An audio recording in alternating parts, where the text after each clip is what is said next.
This is Frog Valley Tropical Fruit Farm, and today I've been thinking about soil health and how compaction is the root cause of all of our issues that we encountered here at Frog Valley Tropical Fruit Farm, and how I went about dealing with that without realizing that it was the compaction that was causing the problems.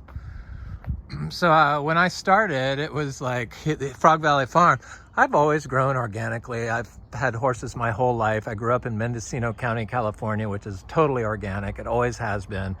And that just stayed with me throughout my entire life. So I knew how to grow, but I never got any education on how to do it. And when I discovered tropical fruit trees, when I moved to Florida, like 11 years ago, or almost 11 years ago, I was looking for advice on growing organic and tropical fruit trees. And I looked on TFF. I looked everywhere for information and how to do it, and growing in Florida, and I just couldn't find any information, and so I would just grow like I always grew, with horse manure and watering. So I'd dump horse manure around the fruit trees, you know, the bedding, like my cow manure bedding, but I'd do circles around the fruit trees, and then I would water every day with a hose. Well, the trees grew really fast and quick, and flowered, and I had a lot of fruit, you know. It was good. So when I moved to this place, because we decided we wanted to do it on a commercial scale, I started planting large numbers of trees, because I'm a plant hoarder. I know how to collect and buy plants, trust me. And I'm just like you. I was encountering different circumstances, because I was told by there was so much scare tactics around, because I wanted to be organic, around growing tropical food crops if you're certified organic and using raw manure. And so I kind of stopped it and was doing the wood chips and the hay rings and not giving any water. I plant all my trees without water in them. I always have, right from the start. Sometimes if I get one that I'm obsessed with, one out of like thousands of trees, I will water it, but a couple times. Or if I buy a nursery grown plant that's been given chemicals, I give it water, because you have to give water when you use water soluble fertilizers, or the tree will burn. The manure didn't burn. It doesn't burn it. It might burn it if you use a lot of chicken manure or pig manure, but horse manure is like very low nitrogen. So mixed with alfalfa hay, it was like the perfect thing to grow plants in. So I wanted to know more. So I started sharing my experience on TFF. How I was growing, and I was instantly told, no, is going to kill mangoes, and you can't do that here. This is Florida, you can't do it. They told me I couldn't be growing my trees without watering them. You need water to grow plants. I mean, it was like a total, it was a bad experience, kind of. And I knew right then and there that they didn't know what they were talking about. So I didn't know how to argue and explain why it worked, but it prompted me to go and take about a lot of soil classes, and I was a big fan of Elaine Ingham.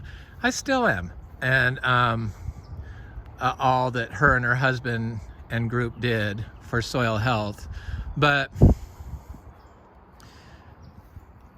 I just started seeing, I make compost. I make our compost. I used to grow all our seeds in it. Now I do manure and seeds.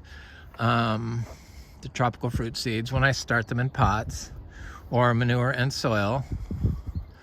And it works great. And I do it that way. But so I started taking soil health classes, or soil classes is what it was. And the knowledge I picked up was that the living root is the single best way to put carbon into the soil, which is the #1 problem here in Florida. Well, the living root does it. So, and then I was following all the 5 soil health principles, but I realized just this year that probably the only one that's needed is do not disturb. And that goes with your compost. Don't disturb your compost. You want the static compost. You don't want to burn off all this stuff. And I don't believe in bubblers. So when in Florida, well, not just in Florida, everyone's looking for a nutrient. They're looking for a nutrient. They're looking for the one big fix. They're looking for their calcium. They're looking for their gypsum. They're looking for their nitrogen. Well, I also was told that I could not, and read that you could not build soil aggregation from sand. And I started spraying the biodynamic preps during this period. And I found that it was developing right after I did it, like 10 days after I did it, I found soil aggregation, and it was like a game changer for me. So I knew that just wasn't true. And I went on this journey that I've been talking about for a while now, and wanted to know why and how these things grow and what's the best way to do it. Lately, I've been taking lots of molecular biology classes, which kind of have explained a lot more. The reason why you don't want disturbance is because you're breaking up nutrient chains, proteins and different stuff like that. The reason why you don't want compaction, that's what it does. It pushes them down and it changes the molecule structure, the nutrients. So by mowing the grass and then having it rain and the sun beating down on it, all your nutrients are being exposed and going up into the atmosphere. Or your plant can't uptake them because the soil is compacted. It prevents your tree from being able to find the nutrients and the water it needs, and for water to move through the soil correctly. That's what you need, the proper hydrology. Soil aggregation does that. I've been able to watch firsthand a totally conventional farm being developed next door while I've been doing this. And he's started with a virgin forest. Well, it wasn't really virgin. It was like parkland forest. It was nice. And started cutting down all the trees and then driving all over it with trucks, dragging the trees to the burn pile.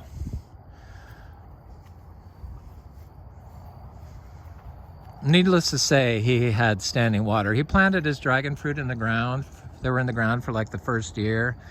And then he had so much water all the time, because that's what happens when you drive on your sand. It compacts it.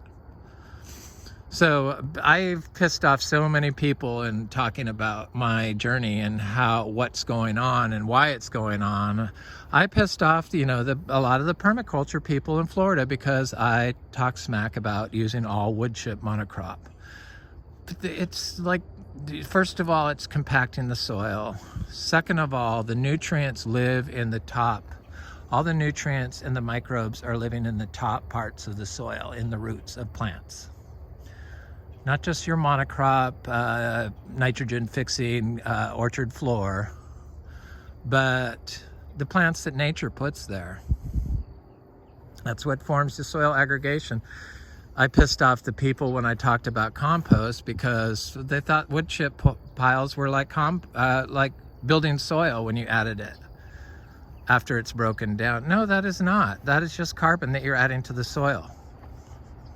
The plant roots, mostly grass, is what builds the soil aggregation, and the fungi that live in the soil.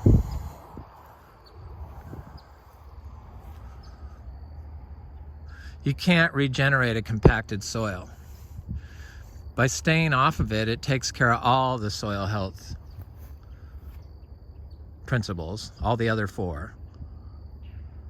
So do not disturb. The animals move into it and will crap, so that takes care of that one.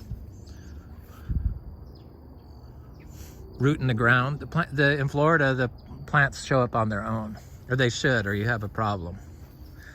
But what happens when it's been a lawn for so long is you end up with like grass that stays like 8 inches tall max, and no other plants are growing in it. And if you have a mango tree planted in there, sometimes the tree will just never grow. That's what's going on, because the nutrients are still being washed out because it doesn't have a good enough cover when it rains hard. And water isn't moving through the soil, so the roots can't move down. Compost didn't fix it. Biodynamic preps didn't fix it. Raw manure and plants seem to fix it. Raw zebu manure. So not just a couple plants. You have to keep planting more and more and more and more into it, and staying off of it. I say you don't have to do that, but the do not disturb, that's what it is. I'm sure that my little footpaths are going to be seen from satellite eventually, if I just keep taking them.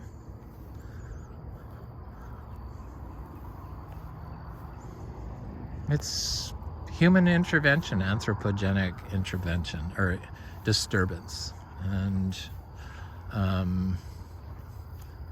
everything else is the natural world. It's very complicated. So people apply limestone and gypsum. They think they have to put gypsum down. In Florida, where we're on calcareous rock, and when they mine gypsum, it's cause of a lot of the pollution on the Gulf Coast. Talk to the people in Tampa, they know.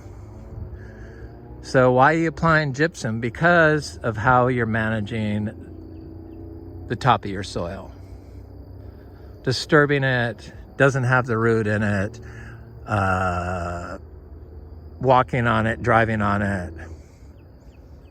So the calcium is washed away or released into the atmosphere as a molecule.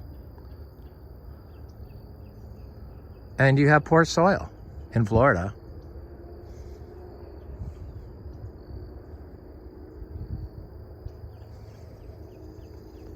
This little tree, this is like I think it's Gardneriana, Garcinia Gardneriana. It was like tiny last year, so it grew from, looks like here up this year. Or since I started making the videos. It's one of the first ones I thought it was an achacha tree. I didn't think it was an achacha tree, and then it started fruiting. It looked like an achacha, and then I realized it was like Gardneriana. I was unimpressed. How embarrassing to start my rollout at Frog Valley Tropical Fruit Farm. I get names of stuff wrong that I've never fruited before. Sorry. When I bought my Garcinias, they were like unknown. So this is like was always a really bad area. It's like Lawn Pond City. Like the guy next door. He had a major flood problem. That's why he put his garden into pots and put black plastic down and dug these huge trenches. I don't know. I'm so confused why some people are attracted to that look. I think that's because they aren't getting enough nutrients, to be honest. They don't know what smells good and what looks good. It has to be. It's bizarre. It's the same ones that can't hear you if you say that if you're distressed and you tell them, and they completely ignore you. It's the same mentality.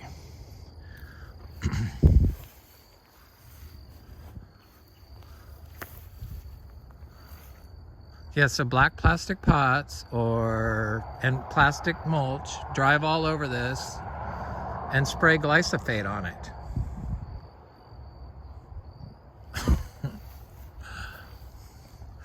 I love it. I don't love it, but I find it fascinating. I like looking at what's going on. And it's our soil.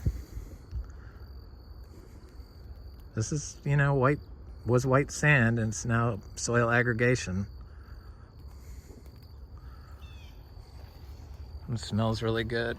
It's like black, and it has a little sand in there, roots and stuff.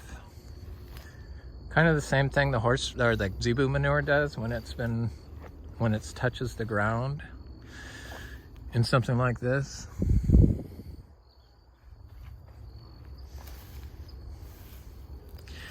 Yeah, the nutrients are in the microbial life that live in the top of the root zone, mostly. That's why all this diversity on the orchard floor allows us not to have to water. Something they told me I couldn't do. You not only can do, but you don't have to do it with anything. And everything gets treated the same way. Some trees can take more water, so you plant those in the low spots, and then you plant the ones that can't take the water in the high spots. That's how you have to do it.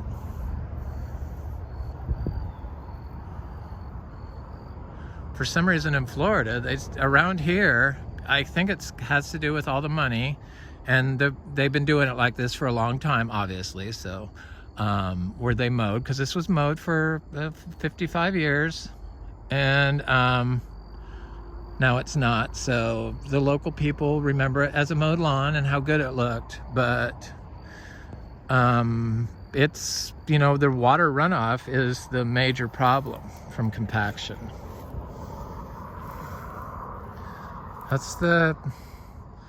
That's the number one cause for all the pollutants that are going into the oceans from our disturbance. Let's check these black sapotes. I forgot about mentioning my sugar apples. I could have sold a lot of money's worth of sugar apples, but I won't sell those sugar apples that I deem too small, I think is what it is. So I'm not quite sold on those. That's why I'm planting everything in Atemoyas. I love Atemoyas. I tried to do Atemoyas when I started here, but I could only find sugar apples at the time. We have about 100 plus sugar apple trees, mature sugar apple producing trees.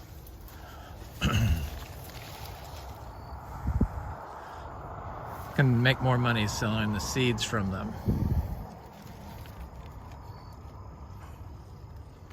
So that's what we're gonna do. So these things are getting closer, but they're not ready yet. A lot of people will say, oh, it's lifted up, but you have to wait till these things lift up. And then it's right. All different sizes on here.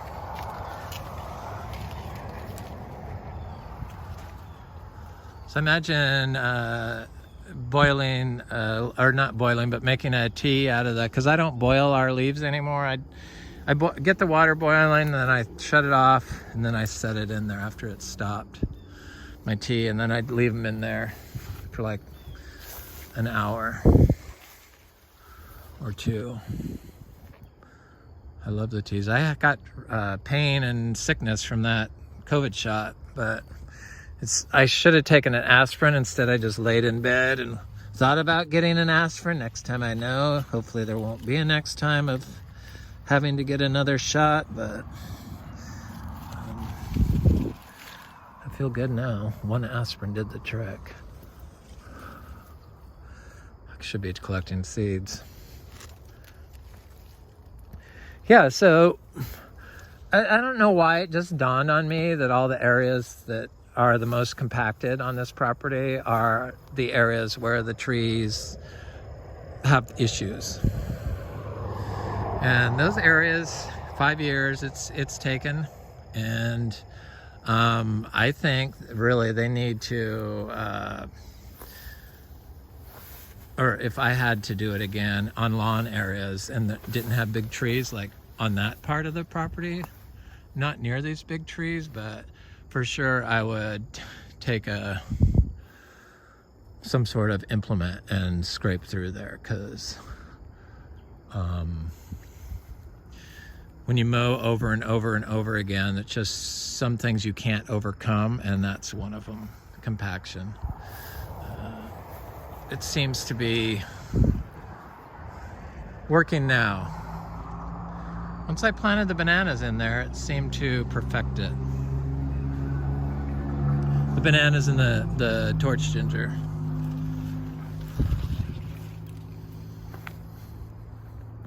So stunted trees, trees with nutrient deficiencies, that's all caused by compaction in Florida. That's the reason. Well, the nursery trees not having any biology in their microbiome is a lot of the reason too, but you can fix that with a little urine and manure and stuff. Earthworm castings. Anyway, this is Frog Valley Tropical Fruit Farm, and that's my soil health compaction rant of the day. Have a good one.